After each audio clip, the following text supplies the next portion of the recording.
하나님의 은혜와 평강이 우리 가운데 함께하기를 원합니다. 또한 이번 폭우, 장마, 피해로 인해서 여러 어려움을 겪고 아픔을 겪고 있는 모든 사람들에게도 함께 하시기를 바랍니다. 우리는 지난 이제 2주간 코로나19와 교회 그리고 코로나19와 예배에 관련해서 수련회를 진행했습니다. 그리고 오늘 세 번째 시간이죠. 코로나19와 그리스도인에 대해서 함께 해보고자 합니다. 본격적으로 이제 이야기를 나누기에 앞서서 코로나19 이후 이제 기독교 내에서 발생한 어떤 이슈들이 있습니다. 그 이슈들에 대해서 간단히 짚고 넘어가겠습니다. 이것은 제가 수련회 전주에 이미 여러분과 함께 말씀을 나누면서 관련 이슈를 5개의 범주로 분류했던 적이 있습니다. 그것에 대해서 잠깐 다시 한번 짚고 넘어가 보겠습니다. 첫 번째는 차별, 혐오, 그리고 심판론입니다.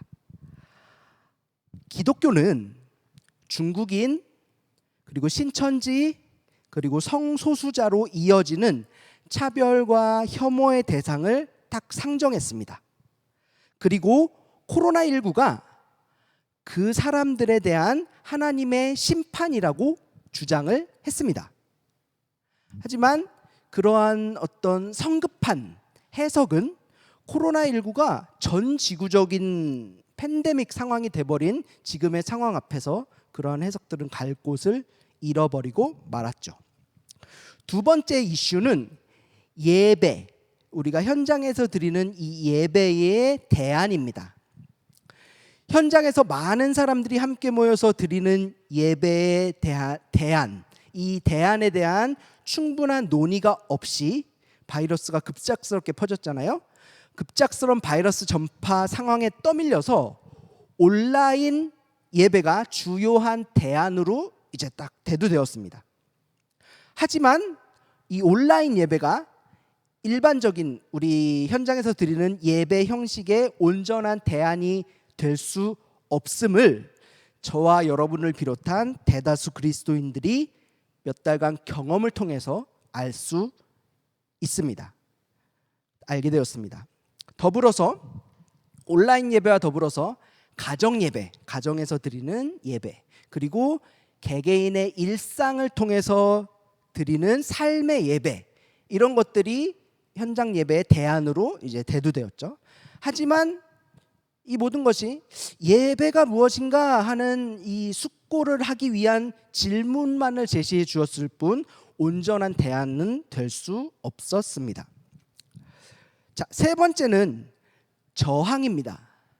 저항.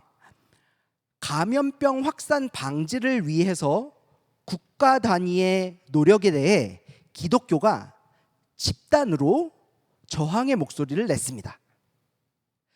교회 내에서 산발적으로 이제 발생한 감염병 확산에 대응하는 정책이 나올 때마다 교회는 그거는 종교 탄압이야 라고 맞섰습니다. 종교 탄압이라는 미명 아래 보인 저항의 모습은 집단 이기주의의 전형적인 모습을 보여주었죠. 네 번째 이슈는 감염입니다. 감염.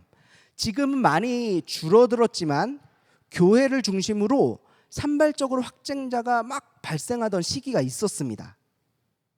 누군가의 지적처럼 교회가 은총의 매개 장소가 아닌 감염의 매개 장소가 되었다는 오명을 받기도 했죠.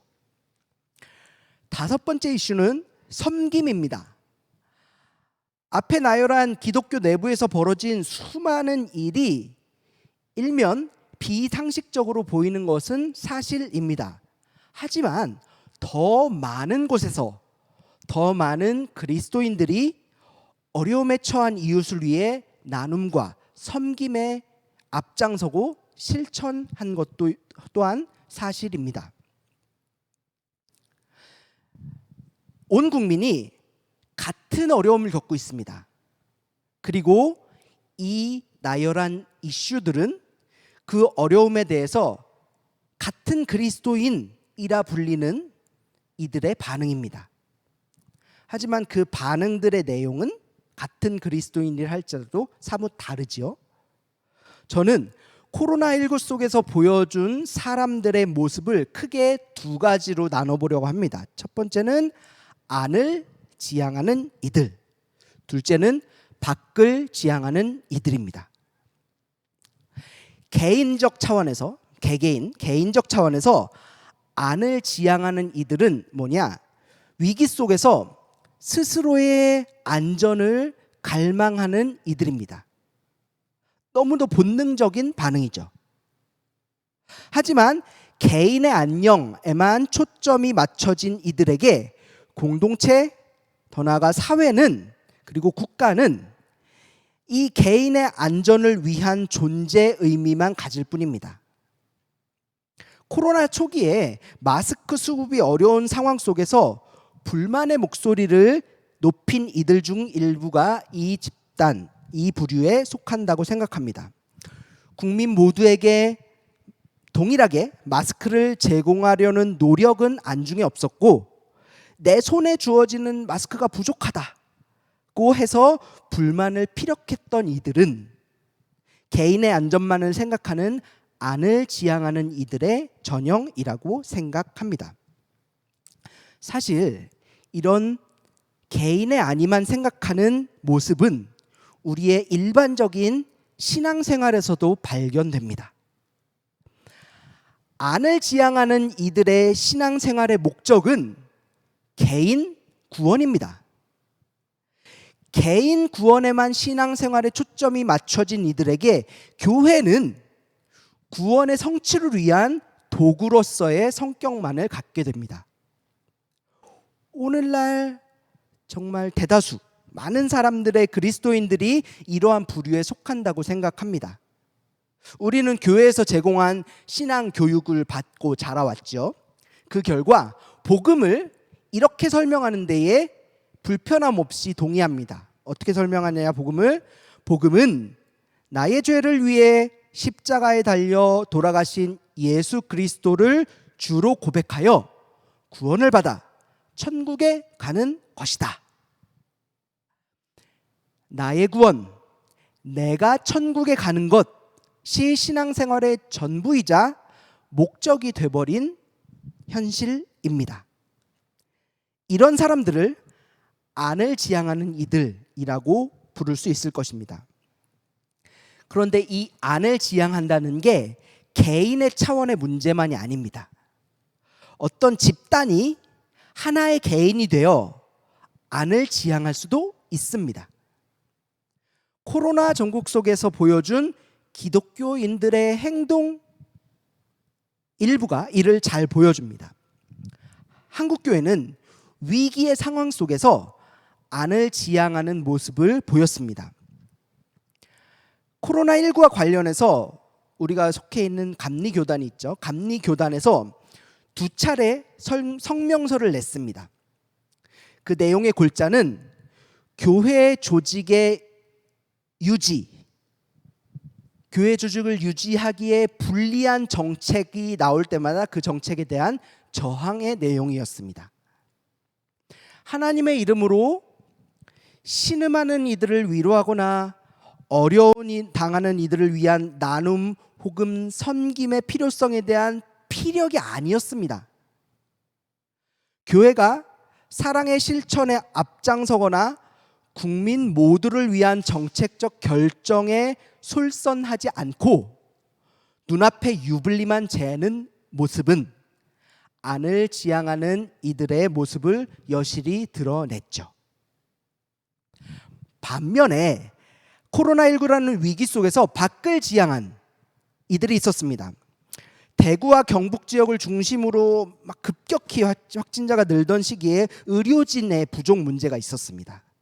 그때 수많은 의사와 간호사들이 자처하여 감염의 위험을 무릅쓰고 일손이 부족한 곳으로 향했습니다. 많은 일반 시민들은 성금을 내거나 물품을 기부했죠. 감염이 두렵지만 방역 수칙을 지켜가며 함께 모여서 마스크를 손수 제작한 이들도 있었습니다. 개인의 안전만 생각한다면 이해할 수 없는 행동들이었죠. 이들은 개인의 생명은 공동체와 혹은 타인의 생명이 없이는 의미 없다고 생각한 이들입니다. 밖을 지향한 이들은 욕망과 두려움을 이겨낸 이들이죠. 어떤 욕망이냐? 외부에서 벌어지는 위협의 순간 나를 보호할 벽을 세워서 스스로를 공고히 하려는, 안전을 공고히 하려는 욕망, 이 욕망에 맞선 이들입니다. 또 어떤 두려움을 이겨낸 이들이냐? 세상 곳곳의 아픔의 자리에서 고통 중에서 허덕이고 있는 이들과 함께 할 때 겪게 될 불이익에 대한 두려움을 이겨낸 이들이죠. 교회 안에서도 밖을 지향한 이들이 있습니다. 밖을 지향한 이들은 개인의 구원이 신앙생활의 전부라 생각하지 않습니다. 오히려 구원받은 자다운 삶을 살아갑니다. 이들에게 교회는 개인의 구원을 위한 도구가 아닙니다. 교회는 예수님이 삶으로 보여주신 하나님의 나라, 그 하나님의 나라를 이어가는 곳입니다. 이들은 사랑을 실천합니다. 예수님의 삶의 자취를 따라갑니다. 예수님의 삶이 어땠습니까? 예수님은 죄인 취급을 받고 있고 부정하다고 여겨지는 이들과 스스럼없이 교제하셨습니다. 죽음과 병이 만연한 곳, 그런 곳들을 직접 찾아가서 그들의 아픔에 공감하고 눈물을 흘리셨습니다. 로마 제국이 인간의 존엄을 무너뜨리는 정책들을 펼칠 때 그러한 제국이라는 거대한 세력 앞에서 무릎 꿇지 않고 꼿꼿이 저항하셨습니다. 밖을 지향하는 이들은 이러한 예수님의 삶을 닮으려고 노력하고 있습니다. 자, 우리는 그리스도인이라는 정체성을 가진 이들입니다. 그러면 그리스도인이라는 정체성이란 무엇을 의미할까요? 그리스도인이라는 정체성을 갖는다는 것의 의미가 무엇인지 살펴보기 위해서 예수를 따르던 이들이 처음으로 그리스도인이다, 너네는 그리스도인이다 라고 불리기 시작한 배경, 그 배경을 함께 살펴보고자 합니다. 자, 예수님이 십자가 처형을 당하셨어요. 그 처형을 당한 후에 제자들은 예루살렘에서 남아서 예수를 전했습니다. 그런데 그곳에는 예수님의 처형을 이끌었던 유대교의 지도자들의 권력이 아직도 살아 있었죠. 이 사람들은 예수를 전하는 제자들의 입을 막으려고 노력했습니다. 베드로와 다른 제자들을 감옥에 가두고 죽이려는 계획까지 세웠었죠. 하지만 이들은 여론이 두려워서 그 살인을 실행에 옮기지는 못했습니다. 그러던 어느 날 사람들의 분노가 폭발한 사건이 벌어졌습니다. 자, 이 예루살렘 교회에서 가난한 이들을 위한 구제 사업을 위해서 7사람을 따로 선출하게 됩니다. 세우게 됩니다. 그 중에 한 명이 스데반이었어요. 스데반이라는 사람이 이제 사람들 사이에서 막 기적을 행했죠. 그때 어떤 회당, 오늘날로 치면 교회죠. 어떤 회당에 소속된 사람들과 스데반과 이제 논쟁이 벌어집니다. 하지만 이 사람들이 스데반을 당해낼 수가 없었어요. 이 사람들은 어땠을까요? 화가 나죠. 그래서 사람들을 선동해서 스데반을 고소합니다. 어떤 일을 고소하느냐? 이 스데반이 하나님을 모욕했다라고 고발합니다. 결국 스데반이 공의회로 끌려가게 되죠. 그 당시는 종교와 정치 권력 간에 밀접한 관련이 있었기 때문에 오늘날 공의회는 오늘날 이제 국회를 대신하는 곳으로 생각할 수 있는데 정치 권력이 힘을 잡고 있던 곳이에요. 공의회로 끌려간 스데반은 대제사장들 그리고 사람들 앞에서 율법을 거스르고 하나님을 모독했다는 혐의를 받고 있잖아요. 그 혐의에 대해서 진술하기 시작합니다. 사도행전 7장이 그 진술의 내용입니다. 전부 다가. 진술이라고 표현을 했지만 사실상 이스라엘 역사를 쭉 훑는 설교에 가까웠습니다. 사람들은 그의 말을 듣고 격분합니다. 여담입니다만 그의 설교를 쭉 살펴보면 사람들이 왜 이 설교에 그렇게 분노했지? 라고 선뜻 이해하기 어려운 것이 사실입니다. 나중에 기회가 된다면 그 이유에 대해서도 나눠보기를 원합니다. 사람들은 분을 이기지 못했죠. 결국 돌을 들고 스데반을 쳐서 죽입니다. 스데반은 돌을 맞으면서 이렇게 말합니다. 주 예수님, 내 영혼을 받아 주십시오 라고 부르짖고 또 주님, 이 죄를 저 사람들에게 돌리지 마십시오 라고 외칩니다. 의외로 끌려오게 된 모습 그리고 죽음 앞에서의 모습에서 예수님의 마지막의 모습이 겹쳐져 보입니다. 이 사건을 기점으로 본격적으로 이 예루살렘 교회에 대한 박해가 시작된 것으로 보입니다. 예수를 믿는 사람들을 색출하고요, 감옥에 넣는 일이 예루살렘 일대에서 벌어집니다. 그 중에 그렇게 박해를 하던 이들 중에 우리가 잘 아는 바울도 있죠. 그는 스데반의 죽음 그리고 고문을 목격했습니다. 그리고 성경의 표현에 의하면 이 정도입니다. 사울은 교회를 없애려고 날뛰었다. 어느 정도인지 상상이 가시죠? 정말 날뛰었을 정도로 교회를 핍박을 합니다. 결국 사도들 외에 많은 사람들이 예루살렘 밖으로 도망가게 됩니다. 아이러니하게도 이 사건이 유럽 전역으로 복음이 전파되게 된 계기가 되죠. 예루살렘 바로 윗 지방이 사마리아 지방입니다. 여기 사마리아에서는 빌립이란 사람이 복음을 전했습니다. 여기 있는 사마리아 사람들이 하나님의 말씀을 받아들였다는 소식을 예루살렘에 있던 교회가 그 소식을 접하게 됩니다. 그래서 예루살렘 교회에서 베드로와 요한이 사마리아로 가서 기도를 해주기도 합니다. 또 이 빌립은 광야길에서 에티오피아 사람, 저 멀리 있는 아프리카 지역 에티오피아 사람에게 복음을 전하기도 했습니다. 이렇게 복음이 유대 땅을 넘어서 이제 예루살렘 근처에 있는 이방 땅으로 전해질 무렵, 유대교 사람들을 여전히 잡으려고 예수를 전하고 믿는 자들을 잡으려고 혈안이 되어 있었죠. 유대교 사람들은 제자들이 여전히 막 저쪽 지방에 가서 예수를 전하고 이방 땅에서도 예수를 믿는 자들이 늘어났기에 사울의 격분 역시 쉬이 가라앉지 않았습니다.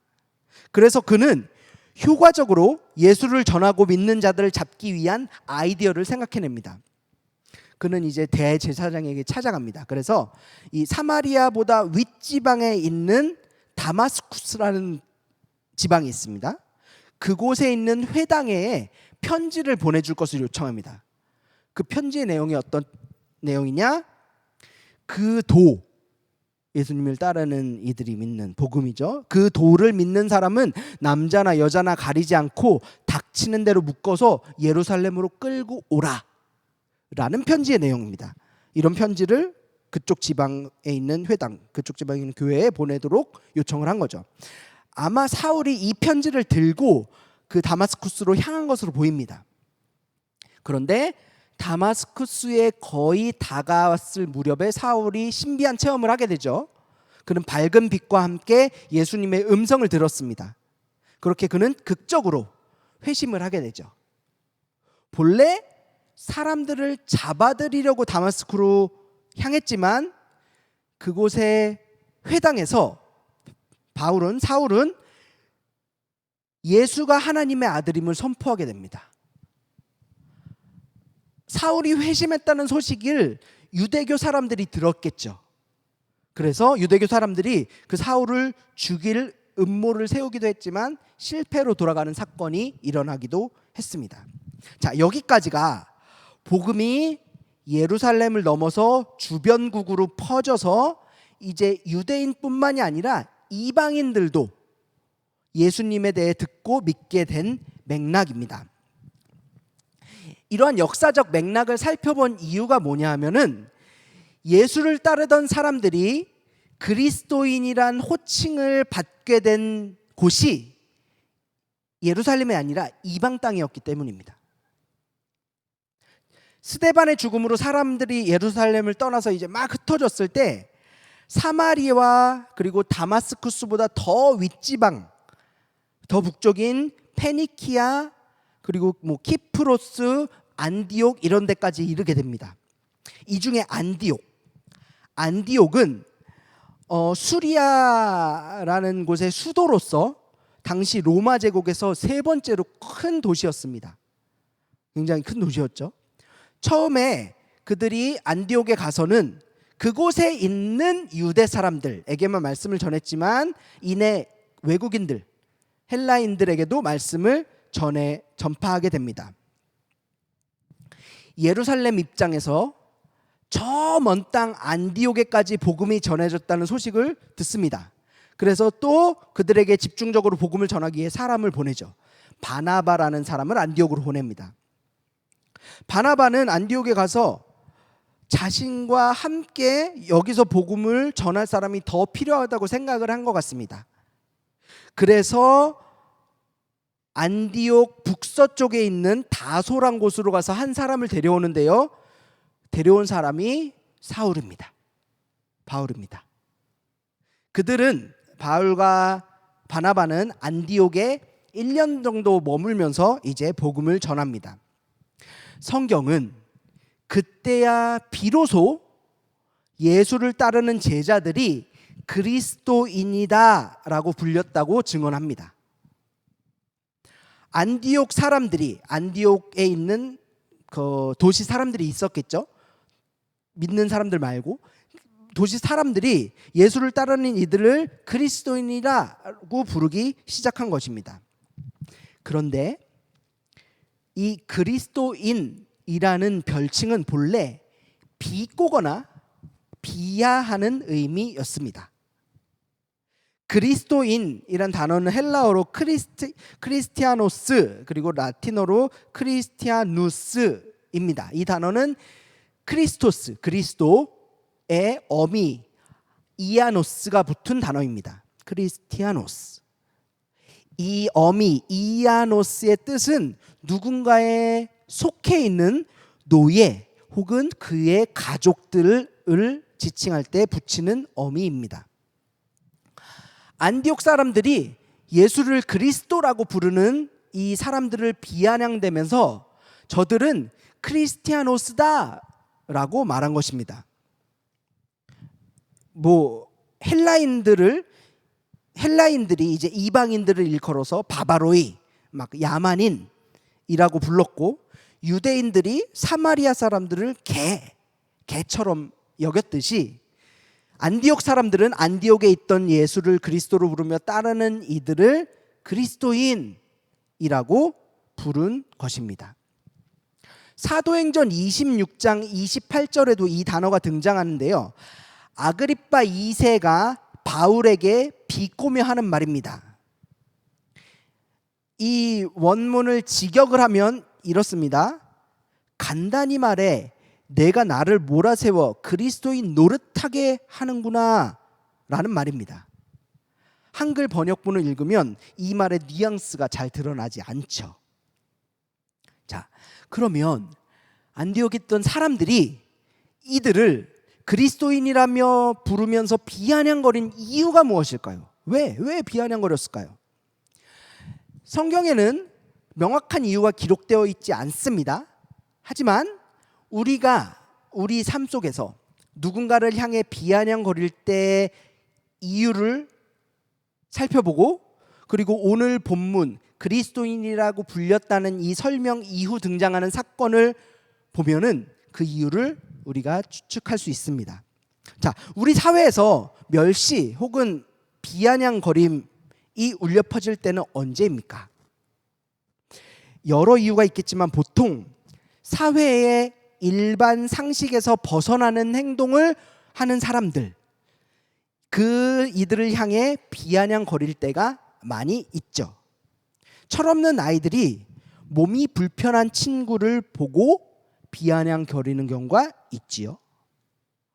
요즘은 많이 변했지만 개발도상국 사람들을 보면 우리보다 수준이 떨어진다며 비아냥거리기도 했습니다. 사회 대다수 사람들의 모습 혹은 정체성과 다르다는 이유로 소수의 사람들을 틀린 사람들이다 라며 매도하는 모습, 우리는 쉽게 접할 수가 있지요. 안디옥 사람들의 눈엔 예수를 따르는 사람들이 그러했던 것 같습니다.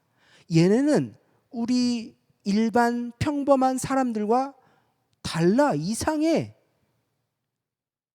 그렇다면 예수를 따르던 이들은 무엇이 달랐던 걸까요? 무엇이 달랐던 걸까요? 예수를 따르던 이들이 그리스도인이라고 불렸다는 이 진술 이후 아주 흥미로운 대목이 등장합니다. 자, 이제 예루살렘에서 예언자 몇 사람이 안디옥으로 왔습니다. 그 중에 아가보라는 사람이 이렇게 예언합니다. 온 세계에 기근이 들 것이다. 그리고 그의 말이 곧 현실이 됩니다.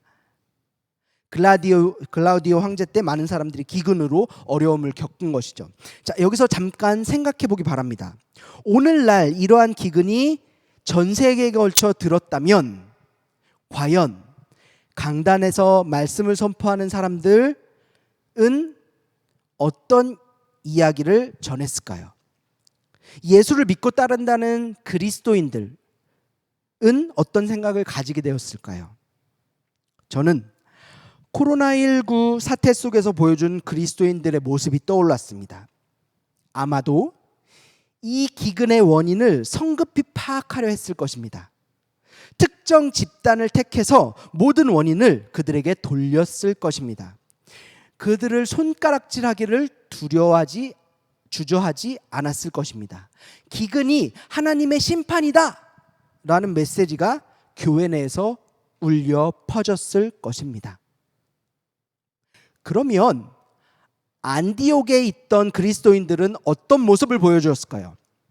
오늘 말씀 중에 29절 30절은 이렇게 말합니다. 그래서 제자들은 각각 자기 형편에 따라 몫을 정하여 유대에 사는 신도들에게 구제금을 보내기로 결정하였다. 그들은 그대로 실행해서 바나바와 사울 편에 그것을 장로들에게 보냈다.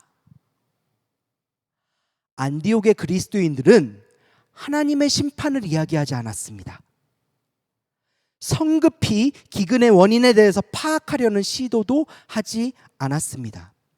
그들은 기근으로 어려움에 빠진 사람들의 아픔에 먼저 공감했습니다. 그들은 예루살렘에 사는 가난한 사람들을 위해서 구제금을 모아 전달했습니다. 그들은 눈앞에 있는 상처 입은 이들을 먼저 생각했고 그들을 위해 나눔을 실천한 것이죠. 저는 안디옥 교회 사람들의 모습이 그리스도인의 전형이라고 생각을 합니다.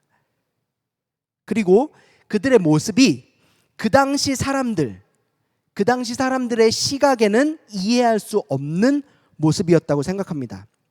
안디옥 사람들이 예수를 믿고 따르는 이들을 비아냥거렸던 이유는 바로 욕심에 사로잡힌 사회적 분위기, 큰 도시라고 했잖아요. 그러한 분위기 속에서 예수를 따르는 저 사람들은 항상 타인을 먼저 생각하고 사랑을 실천한 모습을 보였기 때문입니다. 개인이 중심이고 욕망을 따라 사는 것이 당연한 분위기 속에서 이들의 행동은 위화감을 조성하기에 충분했을 것입니다. 결국 그들은 예수를 믿고 따르는 무리들을 그리스도인들이다라고 비아냥거리기 시작한 것이죠.